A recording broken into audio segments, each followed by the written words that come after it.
सीकरी मंडी की कोई एक ऐसी विशेषता बताएं हमें जो अलग ही आया खींच के लेके आती है किसानों को सीकरी की ओर। भाई सीकरी की ओर इसलिए लेके आती है कि हमारे बिल्कुल नजदीक हरियाणा होता है और अच्छा। हमारे यहाँ का जो किसान है वो जागरूक नहीं है, जी। क्योंकि हरियाणा में गवर्नमेंट ने खरीद शुरू कर दी है। तो क्या विचार है इसके जैसे बारे में?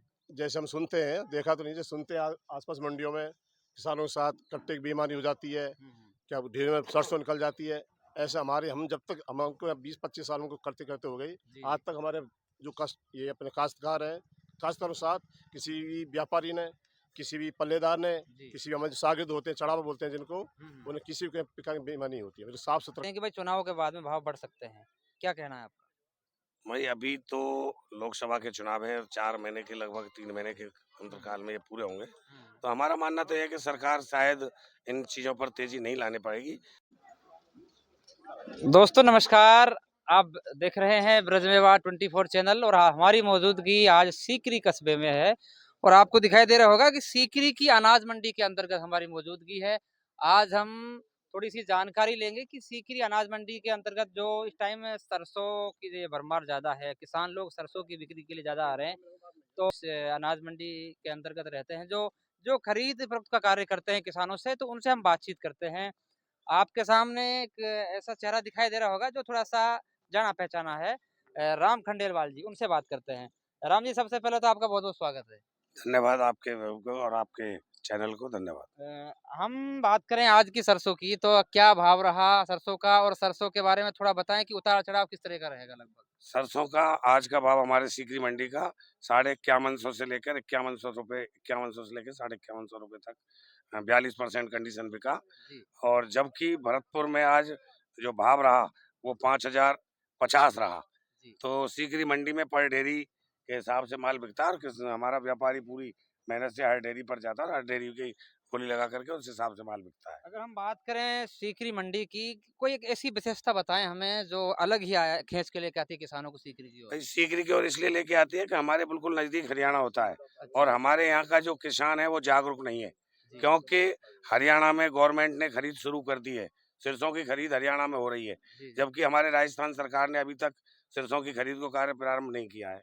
तो जो हमारे यहाँ का जो किसान है और जिनकी हमारी बहुत नज़दीकी है हरियाणा के मौजूदा किसानों से, तो हमारे यहाँ का किसान भी ऐसा है, जागरूक है नहीं है, लेकिन वहाँ का हरियाणा का किसान जागरूक है। तो इसलिए हमारी मंडी 10, 20, 50 रुपए भरतपुर मंडी से तेज बिकती है। राम जी, बात करें हम मंडी के विकास कार्यों की। पिछले कुछ वर्ष पहले देखा था कि इस मंडी का स्तर थोड़ा निम्न स्तर था। लेकिन फिलहाल में विकास हमें अच्छा लगा। और क्या उम्मीद करते हैं यहाँ की जो वर्तमान सरकार है या वर्तमान विधायक जी हैं, क्या उम्मीद करते हैं मंडी के लिए? पिछले 5 वर्षों में हमारे विधायक माननीय विकास कुशवाहा जी ने बहुत मंडी का विकास कराया जी। और इस जो मंडी आपको दिख रही है, ये एक रूप दिया है इसको अच्छा, हुँ। जो मेरे हिसाब से भरतपुर जिले के पहले नंबर की मंडियों में माना जाता है। इतना बढ़िया टीन सेट और किसानों के लिए अभी आप पीछे जाएँगे किसान भवन भी बनाया है, लाइटिंग की और पानी की सारी व्यवस्था की है और पृथक से मंडी रही है। मेरी मिसेज इसकी पिछली जी, उसमें जी। सरकार में चेयरमैन रही है इसी की जी, जी। किस्मत मंडी की। तो किस्मत के मंडी के हिसाब से इस किसानों के लिए बहुत बड़ा यहाँ पर विकास माननीय विधायक वाजिब अली जी ने किया। किसानों की और व्यापारियों की सुविधाओं को ध्यान में रखते हुए अच्छे कार्य यहाँ पर हुए। उम्मीद करते हैं कि राज्य सरकार अब नई जो बनी है, हुँ, वो हुँ। हमारे जो इसकी साज सज्जा है, उसका और ध्यान रखेगी। 2, 4, 5 लाइटें जो गेट के उर पास बाहर लग जाएँगी, कुछ सुविधाएँ जो प्याऊ की हमने कहा है, क्योंकि पृथक अब अप्रैल से नया बजट प्रारंभ होगा, तो 1-2 प्याऊ पर, क्योंकि गर्मी का मौसम होता हुँ, है, हुँ। तो ये वाटर कूलर जो लगाए हैं वो भी लग जाते हैं। तो हमने निवेदन किया है सेक्रेटरी जी के, भई यहाँ पर कोई महिलाएँ या पुरुष पानी पिलाने के लिए रखी जाए, जी, जी। जिससे घोड़ों में पानी रख कर के और किसानों को वो पानी पिलाया जा सके। शुक्रिया। ये थे आपके साथ में राम खंडेलवाल जी। अब हम बात करते हैं कैलाश जी। कैलाश जी हैं जो कैलाश जी, बात सरसों की चल रही थी। सरसों की किस हिसाब से खरीद-फ़रोख्त करते हैं आप? मतलब जो 42 कंडीशन है, उसका क्या रेट है, जो राम खंडेलवाल जी ने भी बताया? आप अपने हिसाब से बताना चाहते हो कुछ? ये हमारे यहाँ पे जो सरसों खरीद होती है, एक गुणवत्ता के हिसाब से होती है। जी, जी। सरसों में क्या लैब है, क्या मोक्चर है, हुँ, हुँ। 2 चीज़ दिख जाती हैं। जी, जी। एक हमारे यहाँ बढ़िया क्वालिटी होगी, बढ़िया लैब होगी, तो 10 से 50 रुपए तेज़ बिकती है। जी। और ये राम जी ने बताया था, 5050 भरतपुर खुली है, जी, जी। 5150 वो क्यों बिकी है? वो हुँ, क्वालिटी है, उसमें मोक्चर कम है, उस वजह से बिकती है। हुँ, हुँ। बाकी मंडियों में ये चीज़ नहीं है। यहाँ जो बढ़िया ढेरी है तो बढ़िया माल मिलता है किसान के लिए, अच्छे पैसे मिलते हैं। और मंडियों में सारा एक साथ बिकता है। आज आस पास मंडियों में 5-50 रुपये भाव बोला है, यहाँ पे क्या 50 क्यों बिका है?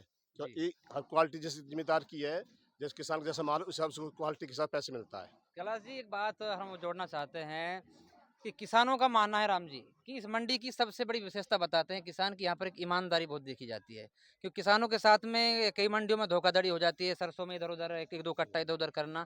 तो ये एक जैसे ईमानदारी किसान बताते हैं, क्या विचार है इसके जैसे बारे में? जैसे हम सुनते हैं, देखा तो नहीं, जैसे सुनते हैं आसपास मंडियों में किसानों के साथ कट्टे की बेईमानी हो जाती है, क्या ढेर में सरसों निकल जाती है। ऐसा हमारे हम जब तक हमको 20-25 साल हमको करते करते हो गई, जी आज तक हमारे जो ये अपने काश्तकार हैं, काश्तकारों के साथ किसी भी व्यापारी ने, किसी भी पल्लेदार ने, जी। किसी भी हमारे जो शागिर्द होते हैं, चढ़ावा बोलते हैं जिनको, उन्हें किसी भी प्रकार की बेईमानी नहीं होती है। जो साफ सुथरा काम होता है, इनकी जो चुंगी वगैरह होती है उसको हम एडजस्ट कर देते हैं। बाकी हमारे यहाँ कोई बेईमानी, कोई साफ सुथरा काम होता है। और आखिरी सवाल और कर लेते हैं आप दोनों से एक साथ में कि सरसों के भाव की हम बात कर रहे हैं, क्या आगे महीना 2 महीना बाद उतार चढ़ाव हो सकते हैं? किसानों के लिए क्या निर्देश देना चाहते हैं सरसों के लिए और कुछ? अगले महीने 2 महीने जो रिपोर्ट जैसे आ रही हैं, एक्चुअली जो सरसों की जो तेजी मंदी है, ये फॉरेन तेलों के ऊपर होती है। जी, जी। फॉरेन में जैसे अब जिस टाइम चल रहा तेजियाँ हैं, पामोलिन, सनराइज और दूसरी सूरजमुखी वगैरह, ये तुम्हारे दूसरा राइस ऑयल, इनकी वजह से उन तेलों जो तेल होते हैं ना, उनकी वजह से जो तेजी चल रही है, आगे आने वाले दिनों में, महीनों में अच्छी तेजी मिल सकती है। देखो शुक्रिया। किसानों को। राम जी, आप बताएं थोड़ा सा, किसान ज़्यादातर सरसों की बिक्री के लिए आ रहे हैं यहाँ पर। कैलाश जी ने भी बताया कि भाई फिलहाल में जो भाव इतना है, कुछ लोगों का मानना है, किसान हम सुनते चर्चा करते हैं कि भाई चुनाव के बाद में भाव बढ़ सकते हैं। क्या कहना है आपका? भाई अभी तो लोकसभा के चुनाव हैं, 4 महीने के लगभग 3 महीने के अंतरकाल में ये पूरे होंगे। तो हमारा मानना तो ये है कि सरकार शायद इन चीज़ों पर तेज़ी नहीं लाने पाएगी। लेकिन हमारा एक जो सरकार से माँग है कि शीघ्र ही इतनी बड़ी मंडी हमारे पूर्व विधायक साहब ने बना दी। जी, गेहूँ की एफसीआई की खरीद तो यहाँ प्रारंभ हो गई है। जी, जी, गेहूँ 2400 रुपए में किसान अपनी जन आधार से ला करके और यहाँ जी, एफसीआई के कर्मचारी बैठे हैं, उनको गेहूँ तुलवा सकते हैं। जी। लेकिन सिरसों का जो अंतर है ज़्यादा है राज्य सरकार में। हुँ, राज्य सरकार ने 5650 रुपए कहा है और जबकि जो आम सरसों बिक रही है, किसान को जो आम भाव मिल रहा है, वो आम भाव लगभग 4800 4900 के पास मिलता है, क्योंकि हमारे यहाँ क्षेत्र में कम ही जगह पर लैब 42 और 43 मिलती है। बाकी लैब तो 38 और 39 और 40 में रह जाती है। तो भाव वो घट करके लगभग 4900 और 5000 पर अटक जाता है। और जबकि सरकार की रेट है 5650, तो हमारी तो मांग है, मैंने यहाँ कहा भी, पिछली बार भी कहा कि जल्द से जल्द सीकरी पर सरसों की खरीद का केंद्र खोला जाए और जल्द से जल्द कहीं भी जगह स्थान देकर किसान को लाभ दिया जाए और 5650 रुपए में, क्योंकि चुनाव भी है और केंद्र सरकार चाहती है किसानों को एमएसपी रेट देना, तो वो दे और किसान की सरसों 5650 रुपए में खरीद। बहुत बहुत शुक्रिया दोस्तों। गुलशन रहे तो फूल खिलते रहेंगे और जिंदगी रही तो फिर मिलते रहेंगे। धन्यवाद।